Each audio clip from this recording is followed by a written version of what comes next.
बिस्मिल्लाहिर्रहमानिर्रहीम, अस्सलाम वालेकुम नाज़रीन। मैं हूँ यासिर रशीद और आप मेरा व्लॉग देख रहे हैं। नाज़रीन, भारत में बहुत ज़्यादा प्रोपेगेंडा हो रहा है कि 1971 की पाक भारत जंग में पाकिस्तानी आबदोज गाजी को इंडियन नेवी ने डुबोया था।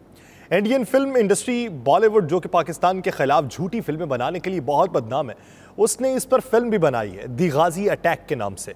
इस झूठी फिल्म में ये दिखाया गया है कि भारतीय आबदोज INS करंच ने पाकिस्तानी आबदोज PNS गाजी को डुबोया था। हालांकि ये इंडियन फिल्म हॉलीवुड का चरबा तो हो सकती है, लेकिन सच हरगिज़ नहीं हो सकती।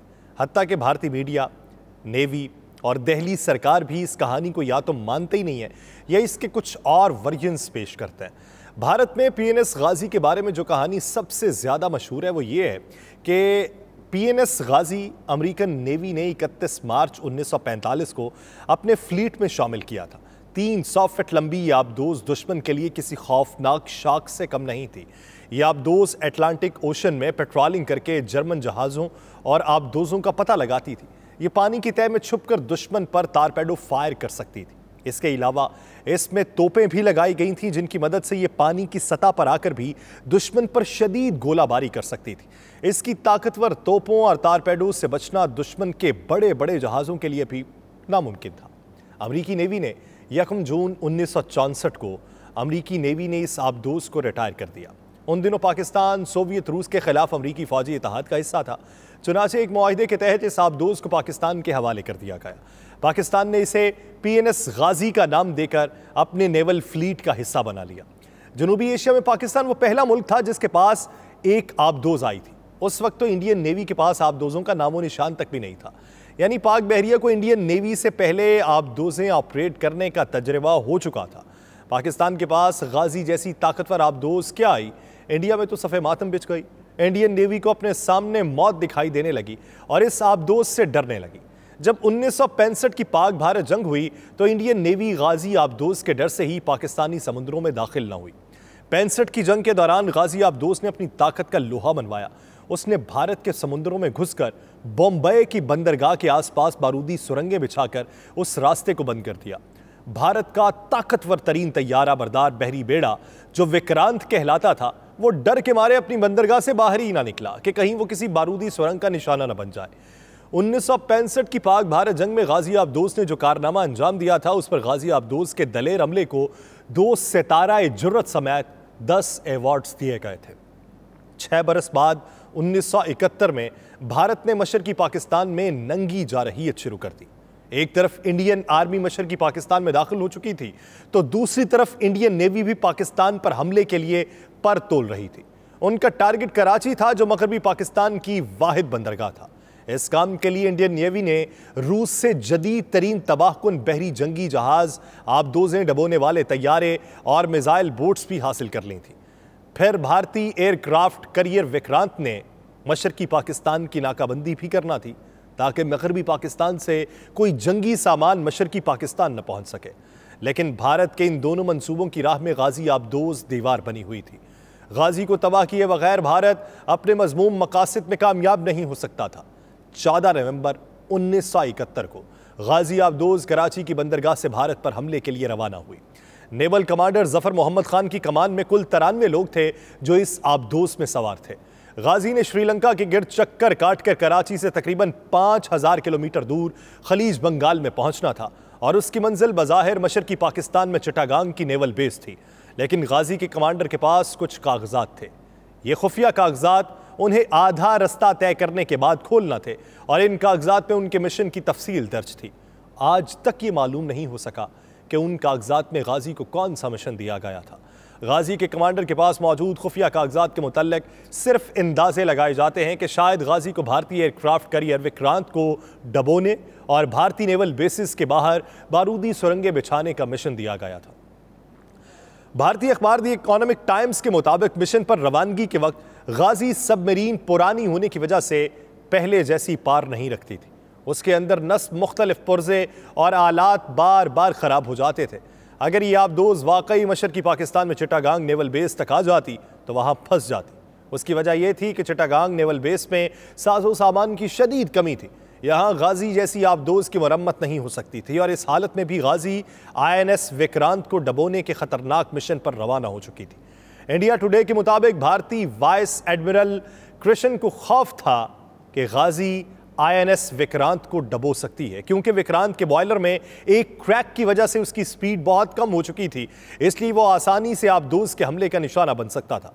अब यहां से वो भारतीय प्रोपेगेंडा शुरू होता है जिसमें कहा गया कि गाजी आबदोज को भारत ने डबोया था। भारत की कहानी यह है कि गाजी आबदोज को इंडियन नेवी ने घेर कर तबाह किया था। यह सारी मनसूबाबंदी इंडियन नेवी के वाइस एडमिरल कृष्ण की थी।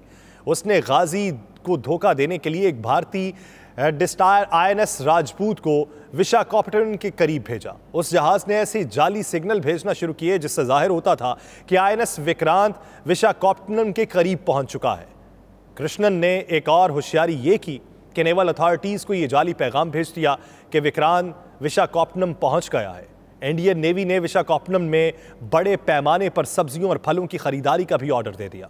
मकसद ये था कि पाकिस्तानी इंटेलिजेंस के लोग यही समझें कि यह सब कुछ किसी बड़े जहाज के हमले के लिए खरीदा जा रहा है। तो अब भारतीय मीडिया के मुताबिक PNS गाजी का हमला और पाकिस्तानी नेवल कमांड यही समझी कि विक्रांत विशाखापट्टनम पहुंच गया, इसलिए गाजी ने विशाखापट्टनम पहुंचकर उसकी बंदरगाह के गिर्द बारूदी सुरंगें बिछाना शुरू कर दी।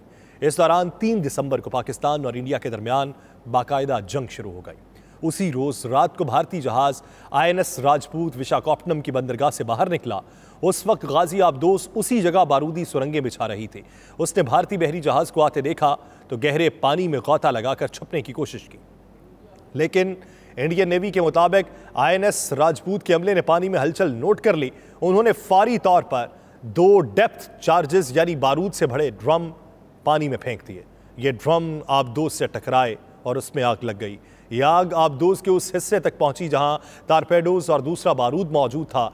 ये टारपेडोज आग की वजह से फट गए और गाजी डूब गई। भारत का ये झूठा प्रोपेगेंडा बड़ा मशहूर हुआ। भारत में INS राजपूत के हमले को मेडल्स मिले और उनकी बड़ी वाहवाह हुई कि उन्होंने अमेरिका की बनी हुई पाकिस्तानी आबदोज डबो दी। लेकिन यह सिर्फ प्रोपेगेंडा था। भारत जानता था कि सच ये है कि गाजी आबदोज हादसे का शिकार हुई थी।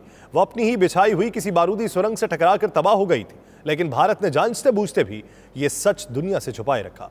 भारत जानता था कि जंग खत्म होने के बाद जब गैर मुल्की माहिरीन समुंदर की तह में जाकर गाजी के मलबे का मुआयना करेंगे तो सच सामने आ जाएगा। सच्चाई को छुपाने के लिए भारत ने गैर मुल्की माहिरीन को आबदोज के मुआयने से रोक दिया। हालांकि अमेरिका और रूस दोनों इस आबदोज को समुंदर की तह से निकालकर इसका मुआयना करने पर तैयार थे, लेकिन दिल्ली सरकार जानती थी कि इस तरह उसके झूठ का राज फाश हो जाएगा कि गाजी आबदोज उसने नहीं डबोई। लेकिन सच की खूबी यह है कि उसे जितना भी छुपाया जाए वो सामने आके रहता है। भारत ने अपने झूठ को सच करने के लिए इन्वेस्टिगेशन का अमल खुद शुरू किया और फिर उसके अपने ही माहिरीन ने अपनी सरकार के झूठ का पर्दा चाक कर दिया। वह इस तरह के 2003 में भारत ने 10 गोताखोरों की एक टीम समुद्र में उतारी जिसने गाजी के ढांचे का जायजा लिया, लेकिन यह टीम भी कोई हतमी नतीजा ना निकाल सकी। जिन भारतीय माहिरीन ने इस आबदोज का जायजा लिया वो इस नतीजे पर पहुंचे कि आबदोज किसी अंदरूनी धमाके की वजह से तबाह हुई है। फिर यह हुआ कि 2010 में भारतीय नेवी ने कोई वजह बताए बगैर गाजी के मुतालिक तहकीकात का तमाम रिकॉर्ड ज़ाया कर दिया। यह सच को छुपाने की एक और कोशिश थी, लेकिन भारत के अंदर उसके अपने लोग जिनके ज़मीर जिंदा थे वो सच की आवाज़ बन गए। 2010 में एक साबिक भारतीय लेफ्टिनेंट जनरल JFR जेकब, जो 71 की पाक भारत जंग में इंडियन नेवी के ईस्टर्न कमांड के कमांडर थे, वो भी सच सामने ले आए। उन्होंने एक आर्टिकल लिखकर बताया कि गाजी की तबाही हादसाती थी और उसमें इंडियन नेवी का कोई रोल नहीं था।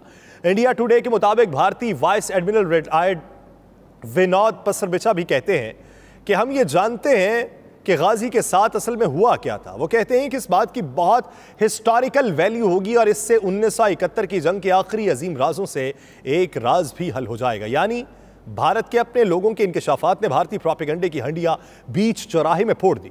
सच ये था कि गाजी आबदोज की तबाही एक हादसा था, ना कि इंडियन नेवी की कार्रवाई। लेकिन भारत की हठधर्मी देखिए कि वह अपने प्रोपेगेंडे से अभी तक बाज नहीं आया।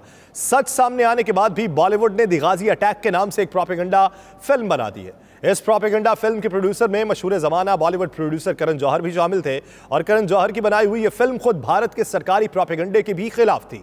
वजह यह है कि भारत ये दावा करता है कि उसके बहरी जहाज INS राजपूत ने गाजी आबदोज को डबोया था, जबकि फिल्म में एक भारतीय आबदोज INS क्रंच को पाकिस्तानी आबदोज को डबोते हुए दिखाया गया। यह फिल्म दरअसल हॉलीवुड की एक film the hunt for red सितंबर का चरबा है। तो देखिए कि भारत पाकिस्तान के बारे में क्या प्रोपेगेंडा करता है, और दूसरी तरफ आप भारत से ताल्लुकात दोबारा से उस्तवार करने की कोशिश कर रहे हैं। लेकिन ताल्लुकात उस्तवार करने हो तो बराबरी की सतह पर होने चाहिए। बराबरी का पैगाम पहले भिजवाइए, फिर ताल्लुकात को उस्तवार कीजिए। मुझे दीजिए इजाज़त, अल्लाह ने के बाद।